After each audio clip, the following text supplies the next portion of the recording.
एक समय की बात है। एक चींटी और एक टिड्डा रहते थे। चींटी बहुत मेहनती थी, वह गर्मियों के मौसम में भी, जब बाकी जानवर धूप में आराम कर रहे होते थे, अपना खाना इकट्ठा करने में लगी रहती थी। वह जानती थी कि सर्दी का मौसम आने वाला है और उस समय खाना मिलना मुश्किल हो जाएगा।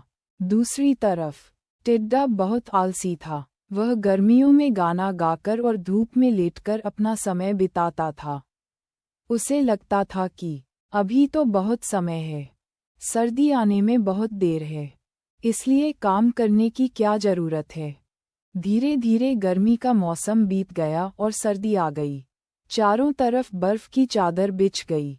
खाने की चीजें मिलनी मुश्किल हो गईं। टिड्डा भूखा मरने लगा। उसने इधर उधर खाना ढूंढा, लेकिन उसे कुछ नहीं मिला। अंत में वह चींटी के घर गया।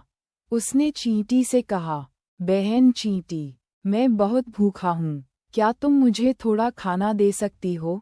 उद्धरण चिन्ह। चींटी ने टिड्डे से पूछा, तुमने गर्मियों में क्या किया? जब बाकी जानवर खाना इकट्ठा कर रहे थे, तब तुम क्या कर रहे थे?